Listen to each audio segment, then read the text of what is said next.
c'est reparti pour le concept de on étudie en vidéo. Là, le concept, c'est quoi? Je vais étudier en vidéo. Moi, là, je vais lire à voix haute pour que, en mon temps. Et, je vais, et à chaque fois, j'ai compris. Et à chaque fois, j'ai compris quelque chose, je l'explique. Et s'il le faut, j'écrirai au tableau. Ok? Normalement, je suis censé prévoir 2 heures pour faire cela, mais là, j'ai grignoté beaucoup de temps car je voulais faire des choses, mais bon, bref. Là, il me reste actuellement 1 h et 30 minutes. C'est pas grave, je pense que le mieux, c'est pas grave si j'arrive pas à tout finir.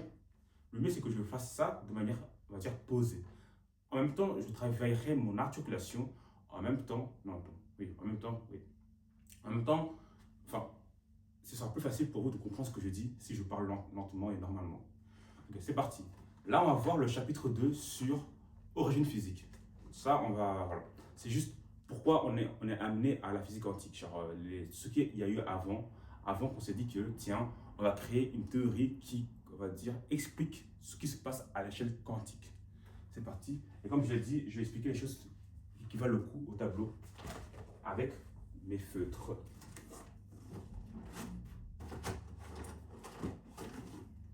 Des feutres tout fraîchement achetés de chez Action. Pour l'instant, on fait avec le moins du bord, mais voilà. Comment on fait ça encore? Je sais pas. Je ne sais vraiment pas.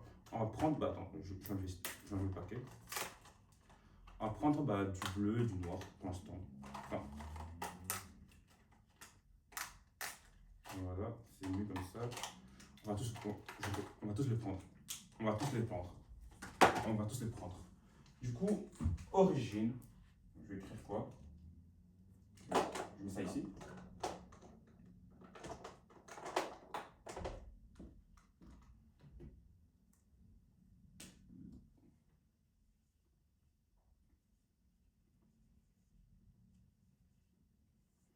Du coup, on va voir l'origine de la physique quantique.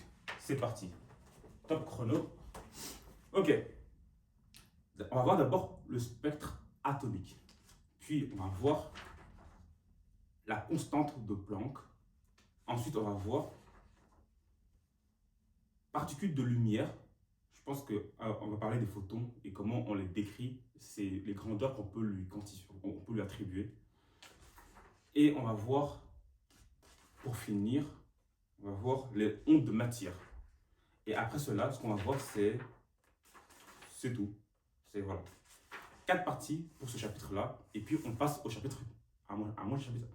Et puis on va passer à mon chapitre préféré, l'équation de Schrödinger. Enfin, pour la physique quantique, bien sûr. Mais sinon, en général, mon équation préférée, ce sont les équations, je pense, de Maxwell. Enfin, je sais plus. Il faudrait que je fasse un jour une tier liste des formules que j'adore.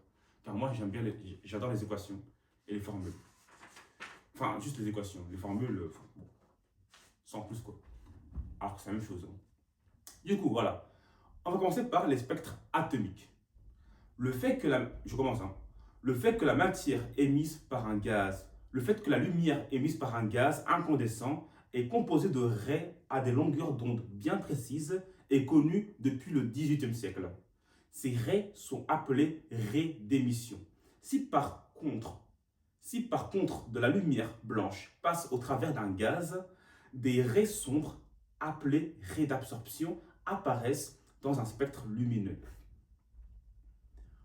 En 1859, Gustav Kirchhoff a montré que pour un élément donné, les raies d'émission et d'absorption coïncident.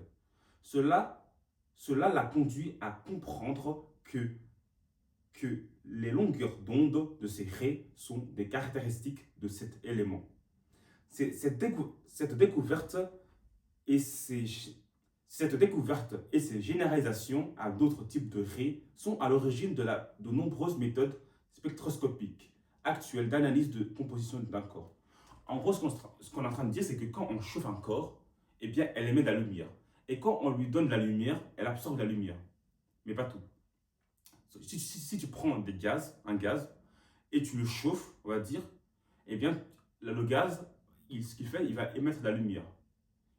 Car et si tu lui donnes de la lumière, il peut l'absorber. C'est ce que j'ai compris pour l'instant.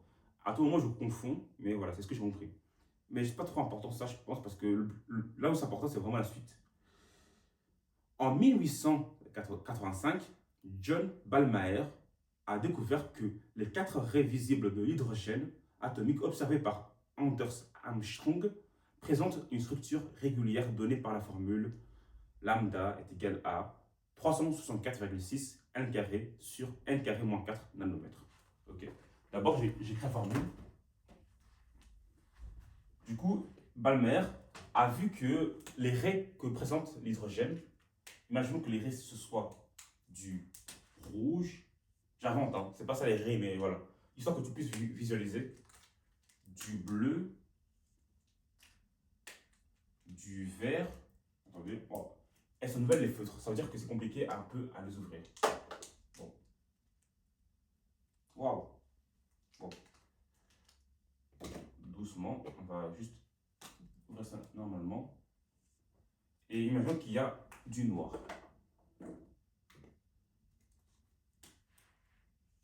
En gros, Ballmeier, en observant les raies que émettait l'hydrogène, bien sûr, pour que l'hydrogène émet du couleur, il faut qu'on lui donne de l'énergie.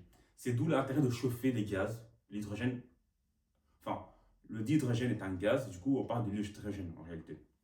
Bah, l'hydrogène n'existe pas, c'est le dihydrogène qui existe de la nature. Du coup, le fait que l'hydrogène, on parle de l'hydrogène. Atomiquement, je ne sais pas comment il a fait ça. Enfin, bon, en réalité, dans la nature, il y a du dihydrogène comme gaz, mais on va parler de l'hydrogène comme si c'était. Voilà. Du coup, l'hydrogène émet de la lumière, des couleurs de lumière, des raies, on appelle ça. Et du coup, en fait, on voit que les raies correspondent à. Attendez. Juste, quand on chauffe le gaz d'hydrogène, on observe des couleurs de raies. Par exemple, celle-là. Bon, c'est pas ça le vrai, hein, mais juste que c'est la couleur que j'ai mis. Et du coup, Ballmeier, ce qu'il a vu, c'est que ça présente une structure particulière.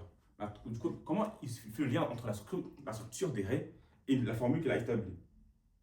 Il dit que, on dit que Ballmeier a découvert que les 4 raies visibles de l'hydrogène atomique observées par Anders Armstrong présentent une structure régulière donnée par la formule. Ok.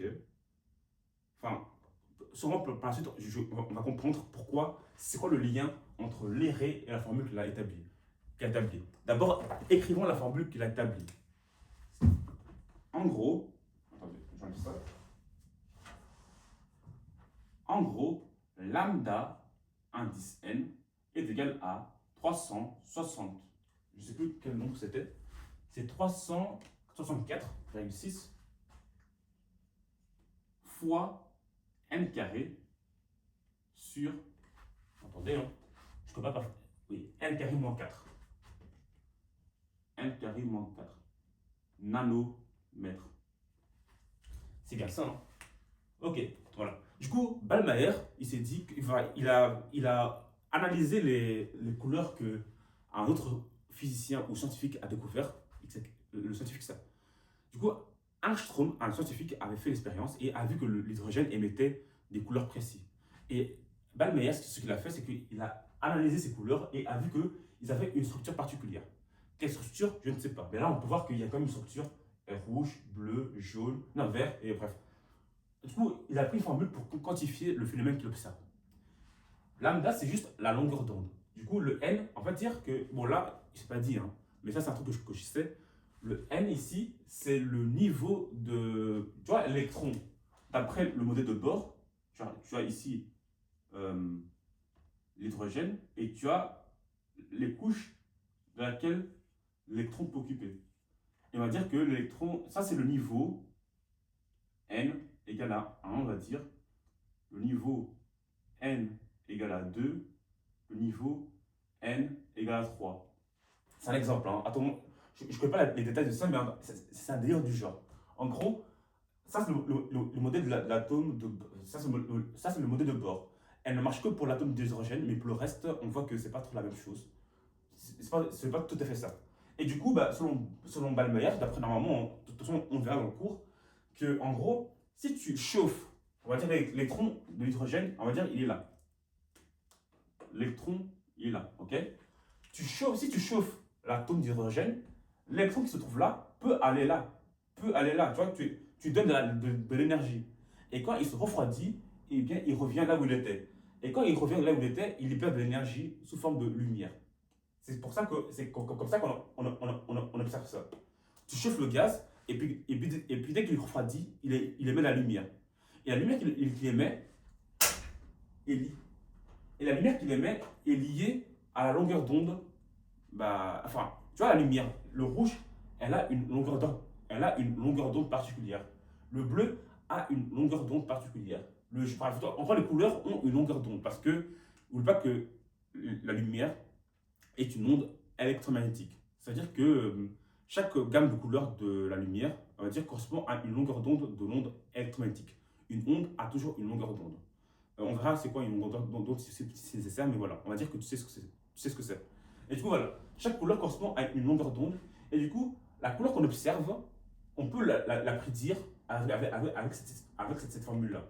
En gros, pour un n donné, eh bien, quand tu injectes n, tu remplaces par 2, par exemple, tu obtiens une valeur, et la valeur sera la valeur de la longueur d'onde ici. Et une fois qu'on a la valeur, eh bien, on peut regarder dans les tables pour voir quelle couleur correspond à cette longueur d'onde. Ok. Et du coup, voilà. Et du coup, voilà. Et le n, c'est le niveau de couche. Couche 1, 2, 3, on va dire. Ou bien 0, 1, 2, je sais pas. Mais selon les couches où tu es, eh bien, quand tu vas descendre, on va dire, tu émets de. Enfin, on va dire si tu étais là et tu vas là, eh bien, de là à là, le delta énergie que tu émets correspond à l'énergie liée au n égale à 3 ici. Ça va? Bref. En gros, voilà, c'est un peu ça pour un peu mettre des mots derrière ça. Première formule, c'est ça. Mais encore une fois, ça, c'est des choses que j'ai compris. Ça veut dire qu'il y a plus de détails dans le cours que sûrement on va voir maintenant. Du coup, c'est parti. Ok. Et bien sûr, ce n'est pas le seul. Il y a d'autres raies, enfin, d'hydrogène, selon si on chauffe ça beaucoup ou pas. Je ne sais pas si c'est ce qui est ici, je ne sais pas. On va voir. Continuons. Du coup, où n égale à 3, 4, 5 et 6. Et lambda n est la longueur d'onde en nanomètres. C'est ce que j'avais dit. Sauf que le n ici, bon, le n égale à 1, 2, à ce qu'on voit, c'est pas possible ici. Parce qu'en fait, regardez ici. N égale à 1, on obtient un nombre négatif. Et donc, parce que c'est 1 moins 4, ça fait lambda négatif. Donc le n égale à 1, c'est absurde. Hein. De même que le n égale à 2, on commence par 3 parce qu'en fait, si n égale à 2, on obtient 4 moins 4, ça fait 0, et pas possible. Donc on commence à n égale à 3. Donc on va dire que l'électron ne peut pas aller en dessous de la couche. En gros, l'électron ne peut pas aller à toutes les couches qu'il veut. Il peut que aller à des couches quantifiées, des étages de couches. Là, il y a 1, 2, 3. Admettons que ça, c'est la couche numéro 3, 4, 5, etc. Okay. Du coup, voilà, juste les numéros qui changent, enfin, les valeurs de n qui changent, quoi. Mais c'est un peu, enfin, la formule qu'il a établie, je ne sais pas comment, eh ben, il faut que le n soit égal à 3, 4, 5. En fait, il faut savoir que les physiciens, à une époque et tout, les formules qu'ils avaient, en fait, dépendaient de l'expérience qu'ils faisaient. Ils font beaucoup d'expériences et puis après, à partir de ces expériences-là, ils en déduisent des formules et des lois. L'inverse n'est pas tout à fait acceptable parce que tu as beau prédire et donner une formule ou bien une équation pour un phénomène, mais il faut le savoir pour que la formule soit valide. Sinon, elle reste théorique. Quand c'est vraiment une formule qu'on accepte que c'est formule, c'est quand on a une validation théorique, expérimentale.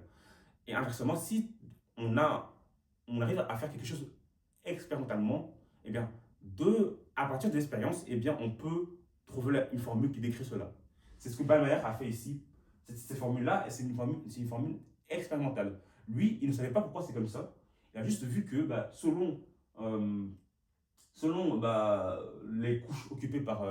selon là où l'électron va aller quand on va le chauffer, parce que l'électron il bouge, hein. Si tu donnes de l'énergie, il va aller de l'intérieur vers l'extérieur. Et quand tu refroidis, il redescend là où il était, mais en lui mettant de l'énergie. Admettons qu'il va du troisième couche au quatrième couche, ok, par l'apport de chaleur. Ok. À ce moment-là, il a de l'énergie. Ok. Mais maintenant, s'il se refroidit, eh bien, il revient à son endroit initial, là où il était stable. Et dans ce cas, en revenant en arrière, eh bien, il libère de l'énergie, de la même énergie que, on va dire, que l'énergie qu'on lui a fournie. Et au plus tu fournis d'énergie, au plus il va aller là, là, là. Et en fait, on saura quelle énergie, on saura l'énergie que a une couche que si, regarde, c'est comme une barrière. Tu étais ici, ok, attends, je vais faire ça en grand en fait. Je vais faire ça en grand. À ton monde, tu ne vois pas. Là, tu as le noyau, première couche, deuxième couche, troisième couche. Ok. Là, c'est le noyau. Ok. L'électron, en fait, lui, il se balade. Attendez, mon feutre. L'électron, lui, on va dire au début, il était là. On va dire que ça c'est la couche n égale à 3. Donc il y a n égale à 2 et n égale à 1 à l'intérieur, mais je mets juste les couches importantes pour expliquer la formule. Du coup, l'électron, il est ici. Ok. Ça veut dire que si tu donnes de l'énergie, on va dire que tu donnes 10 joules. Ok. Bah, avec le 10 joules, attends, tu donnes de l'énergie et avec l'énergie, il peut aller ici. Si avec 10 joules d'énergie, imaginons, il arrive à aller ici, ça veut dire qu'il passe de là à là, et ben il aura. C'est-à-dire que ce niveau d'énergie-là est de 10 joules.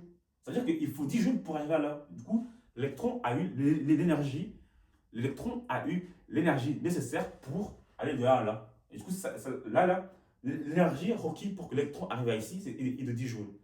Et bien, quand l'atome va refroidir, eh bien, l'électron il va revenir là où il était au début. Parce qu'au début, on va dire que la pièce là-dedans fait 20 degrés. Et puis on l'amène à 30 degrés. Donc il est chaud. Après, à 20 degrés, il revient comme il était avant.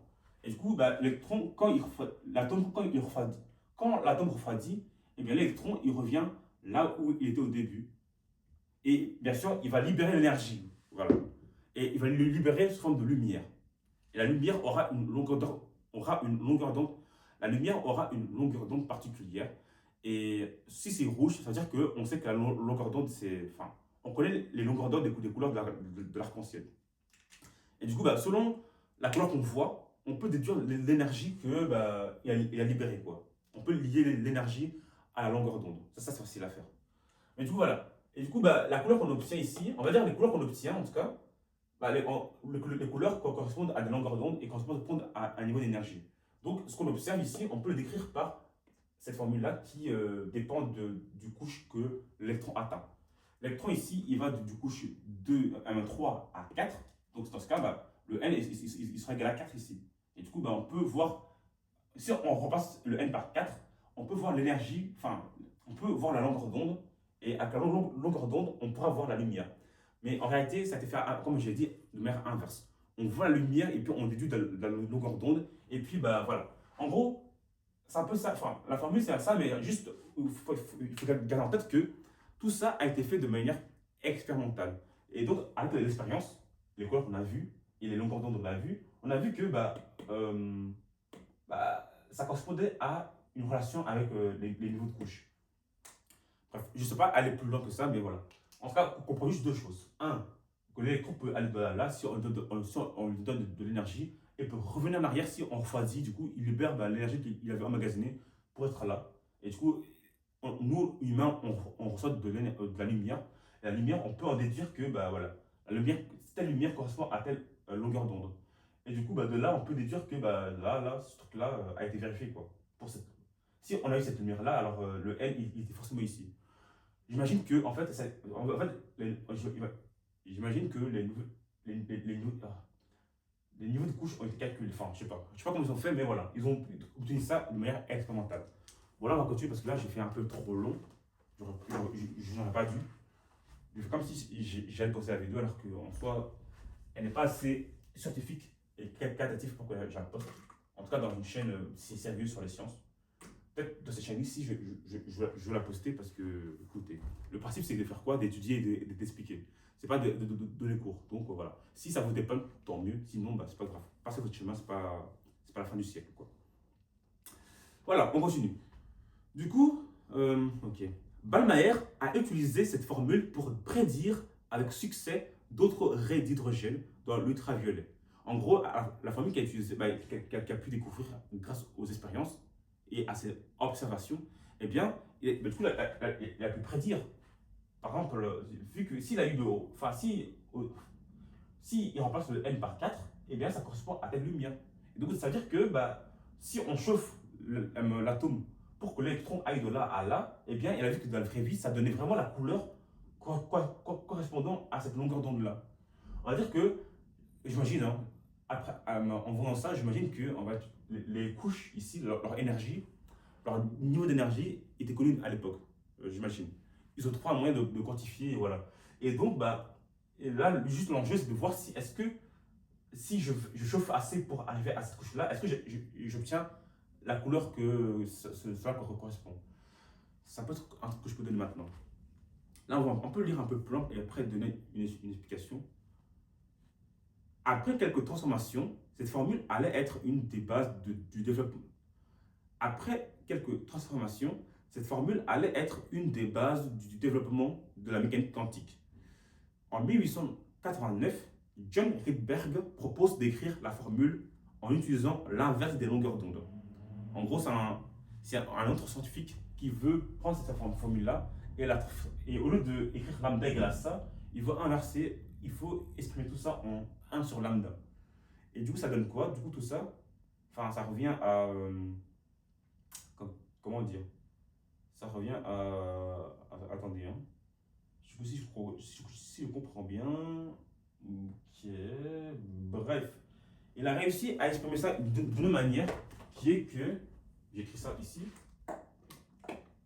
En gros, lui, il dit que, bah voilà, je propose de arranger ça et de l'exprimer d'une autre manière, sûrement une manière plus facile à manipuler qu'avec ça.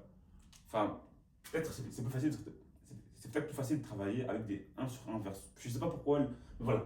Il propose cette formule-là, qui est, on va dire, la même chose que ça, mais juste peut-être une autre forme, peut-être sous une autre forme. Et du coup, il obtient que 1 sur lambda, lambda n, est égal à une constante qu'on va appeler le Rydberg fois 1 sur n prime carré moins 1 sur n carré. Ok. Du coup, voilà. Je pense que, regardez, je pense que le n carré c'est le niveau fondamental de base et le n prime carré c'est là où il atteint. Genre, c'est là où l'électron arrive, quoi. Je pense. Je ne sais pas sûr. Ou bien inversement. Je pense que c'est un peu ça la différence entre le n prime et le n carré. Parce que ça, on peut le remplacer par 2, par exemple. Ça veut dire que, enfin, je sais pas. Ah, ou bien inversement. Ça, c'est le fondamental. Ça, c'est l'énergie, c'est le niveau où il atteint. Regardez, en fait, c'est logique. Regardez. Le n', c'est le fondamental. Parce qu'on va dire que s'il était à n égale à, par exemple, imaginons que n' égale à 2. Imaginons qu'il est à n égale à n' égale à 2. Ça veut dire qu'on va dire qu'ici, c'est 2. Ok. Ça veut dire que s'il va. Enfin, avec cette formule-là, on va voir que. Ah, ok. En gros, ici, si je remplace. Bah, attendez. Reprenons au début. Du coup, ici, en fait, ici, c'est le niveau où l'électron était de base sans avoir chauffé, sans avoir rien chauffé. Quand on chauffe, eh bien, il peut aller ici, ici, ici, où il veut. Mais en tout cas, c'est ça qui va varier. C'est le nombre, ce sont les niveaux de couche atteints qui vont varier. En gros, c'est une constante. Ça, c'est une constante. Ça dépend de l'atome. On va dire que ici, en réalité, on peut mettre ça égal à 2 en réalité, pour l'atome d'hydrogène. On va dire que l'atome d'hydrogène, son électron, il était à un niveau de couche 2 au carré. Ok, 2. Et donc, bah, ça, c'est l'initial. Ça c'est la variable. Donc, on va dire que au plus tu avances en couche, si la couche augmente, au plus tu avances en couche, au plus tu vas avoir, enfin, tu vois, en gros, c'est une formule quoi, qui te donne 1 sur l'inverse de lambda. 1 sur lambda, ça donne quoi en réalité? Ça donne, si je ne me trompe pas, ça donne, attendez, hein, l'inverse de la longueur d'onde, c'est quoi encore? C'est le nombre d'ondes, je pense. Un truc du genre. Ouais, il me semble que c'est ça. Parce que 1 sur oméga, attendez. Il y a un truc qui ressemble à ça. Ah oui, 1 sur la période, ça donne la pulsation. Et donc 1 sur lambda, ça donne la longueur d'onde, enfin le nombre d'ondes, K. K est égal à 1 sur lambda. Voilà. Et non, 2 fois 2pi. Voilà. Et voilà, un truc du genre, peut-être que c'est pour avoir un truc du genre, je sais pas. Mais voilà. En tout cas, Rydberg a écrit tout ça comme ça. Et puis, bah voilà. En fait, les deux, ils jouent un même rôle, mais ça, c'est la version mieux, on va dire. Sinon, il n'aurait pas fait. Du coup, ça, c'est une nouvelle version qui est 10 fois mieux. Du coup, ça, c'est le niveau où l'électron est initialement. Et ça, c'est les niveaux qu'il peut atteindre si on le chauffe, on chauffe, on chauffe, on chauffe, on chauffe. Bien sûr, il n'y a pas une infinité de niveaux. Il y a jusqu'à peut-être 5 niveaux, 6, 7, 8, je ne sais pas. En tout cas, voilà. Il va augmenter jusqu'à à la limite, qui est très, il n'y a plus d'élévation et après, il y a quoi? Je ne sais pas. Et voilà. Et du coup, bah, ça, c'est comme si c'était une fonction enfin, c'est une fonction simple en fait. Là, c'est variable. Et voilà. Au plus tu avances, au plus on retire à cette valeur-là une petite nombre. Au plus tu avances, au plus on retire à cette valeur-là une petite nombre. Et puis ça donne quoi? Ça donne voilà, ça. Bref, c'est pas important de connaître, interpréter. C'est pas important pour l'instant de interpréter tout ça. Si tu t'es reposé, si tu es à tête reposée, tu pourras le faire pourvu que tu aies les bases de tout ce qui est onde et lumière. Tout ce qui voilà, onde et lumière. D'ailleurs, c'est ça qu'on va faire maintenant. Vous, sûrement après, tu seras calé là-dedans. En tout cas, voilà. Ça, c'est la formule que Rydberg a trouvé, enfin, a amélioré. Enfin, c'est la manière dont Rydberg a amélioré cette formule-là. Du coup, le R, c'est la constante de Rydberg, bien sûr. Et elle vaut, ça c'est important, 1,09677758. Ok. 1,096, ok, c'est un chrono de je sais pas quoi. Ok. 77, ok, c'est un chrono de Asaf Apple et de Tyson Gay. 58, c'est le chrono de Bolt. Ok. Et comment cela? Du coup, d'abord, il y a eu d'abord, il y a eu un sprinter random. Puis, il y a eu Asaf Apple. Puis, il y a eu Bolt. Ok, ça va. Du coup, bon, c'est ma manière de retenir les chiffres. Du coup, le Rydberg est égal à 1,0967758. Voilà. Du coup, 58, ouais, c'est bien ça. Ouais, c'est bien ça. D'accord. Fois 10 exposants. 10 exposants quoi? 10 exposants 5. Bien sûr, tout ça, c'est sur centimètres. Voilà. Parce que c'est 1 sur une longueur qui est en centimètres. Donc, c'est par centimètre. Okay. Du coup, ça, c'est la constante de Rydberg. Continuons. Ça va être long, tout ça. Ok. Du coup l'équation de Rydberg, du coup, correspond au cas particulier n' égale à 2 où la notation. L'équation correspond au cas particulier n' égale à 2 où la notation de lambda indice n équivaut à lambda de n. L'expression permet de décrire d'autres séries de raies de l'hydrogène. L'expression permet de décrire d'autres séries de raies de l'hydrogène atomique observées dans l'ultraviolet par Theodor Lyman en 1906 et dans l'infrarouge par Friedrich Paschen en 1908. Les raies de Lyman correspondent à n' égale à 1. En gros, ça c'est Rydberg qui a trouvé ça avec 2 ici, ok. Mais on le généralise par n', ok. On le généralise par n'. Comme ça, les autres savants peuvent obtenir ce que ça donne pour, en gros, sûrement Rydberg a été limité par ses moyens expérimentaux pour faire l'expérience. Mais voilà. À tout moment, ça c'est ce qui est fixe. Et là, c'est ce qui varie. À tout moment. Vous voyez? Peut-être que j'ai inversé, j'ai changé. Bon, je m'excuse. Du coup, sûrement, ça c'est la variable. Et ça c'est une constante. Parce que c'est lambda indice n. Généralement, quand il y a une indice dans une. Quand tu as une formule dans laquelle, ici, le symbole a une indice, c'est qu'elle dépend d'un paramètre. Et souvent, c'est le n pour l'hydrogène. Je sais pas. En tout cas, peu importe, tu as vu l'intérêt de la formule, c'est de faire quoi?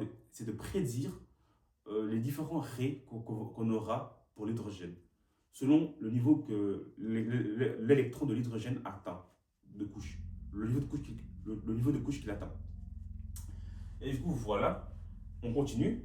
Et du coup, voilà, et comme je t'ai dit, d'autres savants se sont amusés à chauffer l'atome d'hydrogène pour avoir des raies dans l'ultraviolet et dans l'infrarouge. En gros, en dehors des couleurs les couleurs visibles de l'œil humain. En dehors des couleurs visibles de l'œil humain. Ok, du coup, voilà. Les raies de Riemann correspondent à un n' égale à 1, celles de Pachem à n' égale à 3, etc. La formule possède des structures remarquables. Elle fait apparaître la différence Kn' moins Kn de deux termes de forme OK. Une conséquence importante de l'interprétation du spectre de l'hydrogène atomique sous forme de et que la formule devient une propriété fondamentale qui convient d'expliquer. Bon, ça, j'ai pas l'impression que ce que je n'ai pas l'impression que ce que je viens de lire. Ah ok, en gros, ça là, on peut l'écrire sous une autre forme. Ok, on peut l'écrire si on pose que Kn, si on pose que, regardez, si on pose que Kn, grand K indice n est égal à Rydberg sur n carré, alors cette formule-là, on peut l'écrire autrement. Parce que ça, on multiplie, enfin on distribue, ça fait R sur n' carré moins R sur n carré. Et R sur n carré, c'est Kn. Et donc, on peut dire que 1 sur lambda n est égal à K'N moins Kn. C'est seulement une manière d'abréger les choses, quoi. Et voilà. Je vais juste vérifier que si j'ai bien écrit. Ouais, j'ai bien écrit. C'est beau.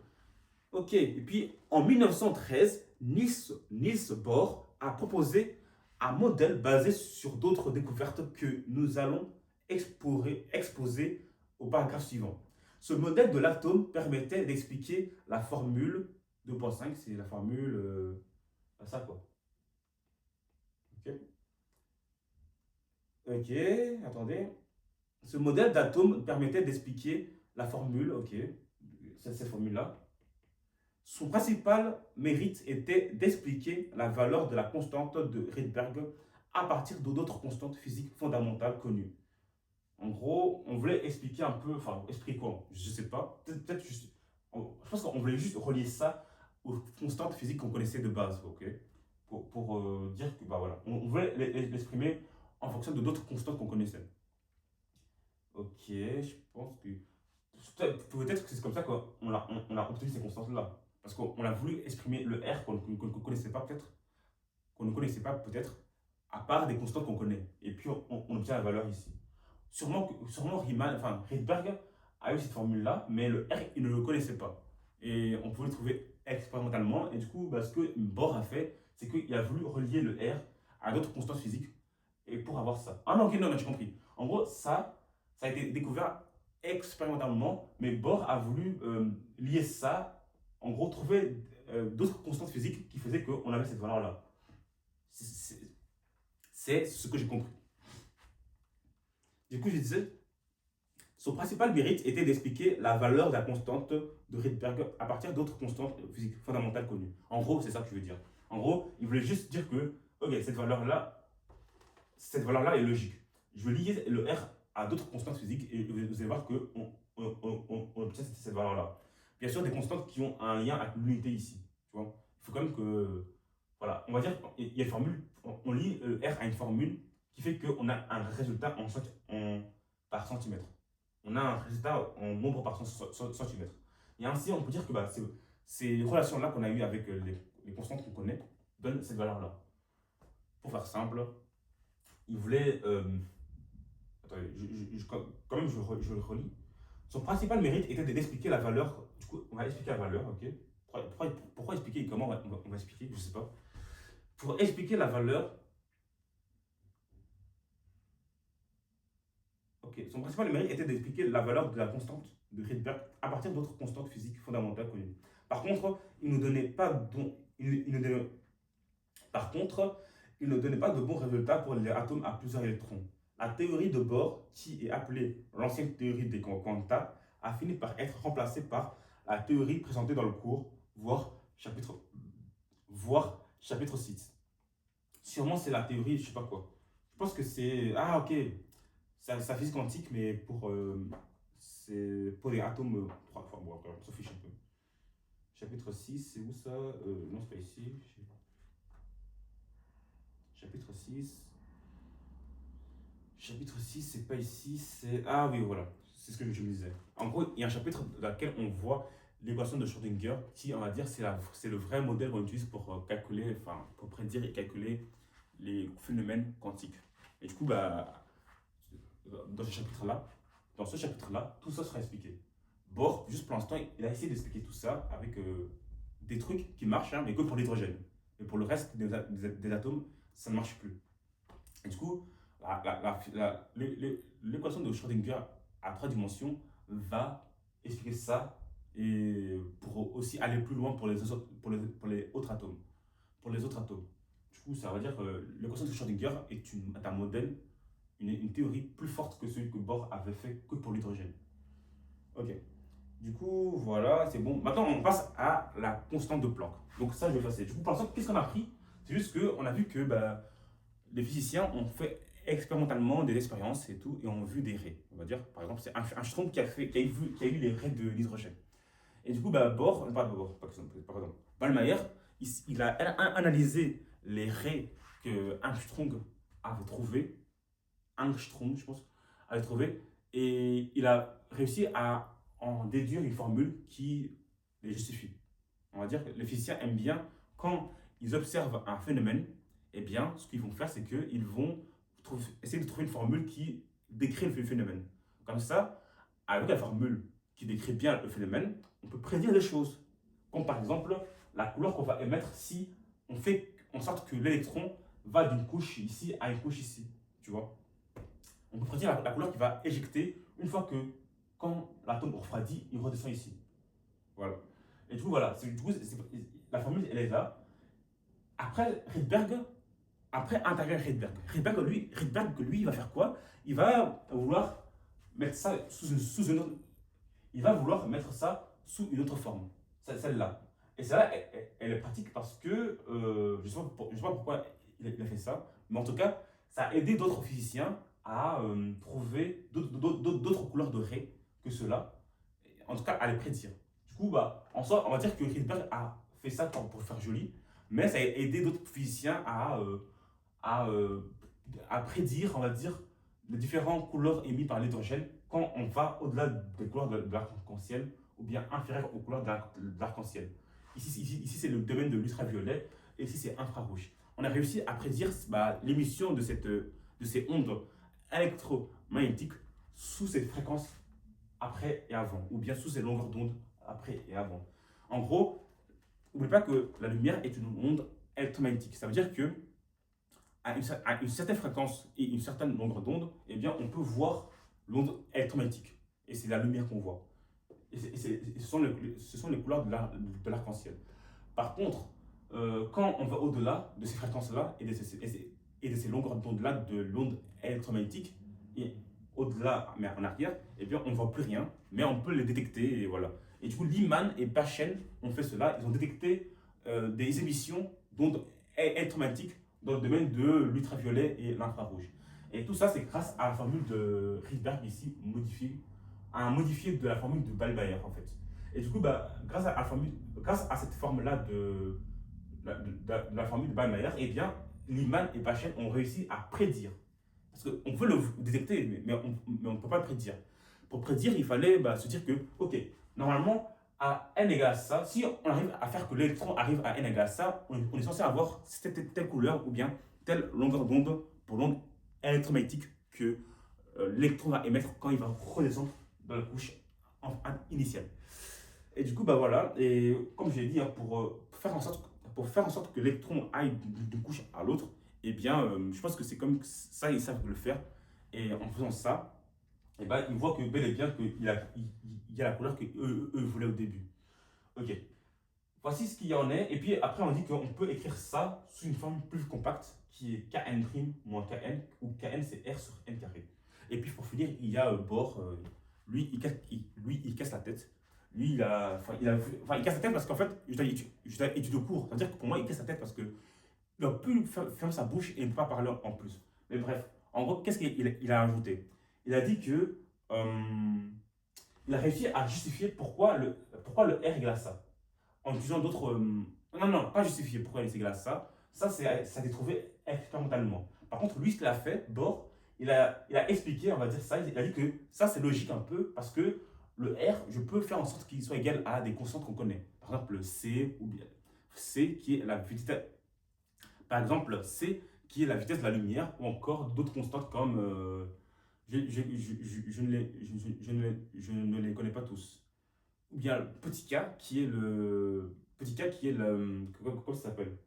Qui est la constante qui est de la force électrostatique, grand G qui est la constante de la force gravitationnelle, bref, et d'autres constantes physiques comme ça. Il a réussi à lier le R à ces constantes physiques-là, qui eux ont une valeur, et du coup, la combinaison de toute la valeur va donner forcément cette valeur-là, et voilà. C'est ce qu'elle a fait. Et là, on va dire expliquer ça, il dit que c'est naturel, enfin c'est normal, parce que ça, je le relis à d'autres grandeurs et tout, et voilà, donc j'obtiens ça. C'est ce que j'ai compris, mais pour moi, c'est inutile à retenir. Du coup, on va gentiment aller au chapitre 2, la constante de Planck.